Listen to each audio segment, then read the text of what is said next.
席、裁判、各位大家好，今日我要演講嘅題目係我保持精神健康嘅良方。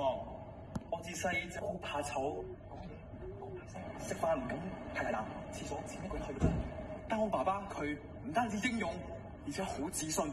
當佢見到我咁嘅衰樣嘅時候，佢就咁樣同我講：我仔，你平時都咁自卑，咁唔敢同人講嘢㗎。生日咪近。嗱，爸爸教你，爸爸我咧成日數質數㗎，你以後咧就可以數2、19、1991。以後你數到呢幾個質數嘅時候，你就會諗起爸爸。因為爸爸嘅生日係1991年2月19號。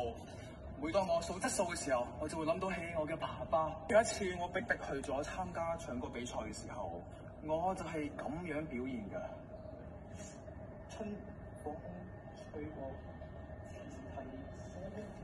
，2、19、1991。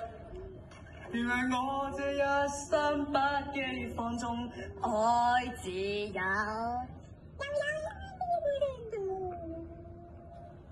爸爸，多謝你。如果唔係因為你，我唔識得去面對我自己嘅壓力、煩躁同埋一切嘅精神唔健康。總之，爸爸，我非常多謝你，同埋我好愛你啊！多謝。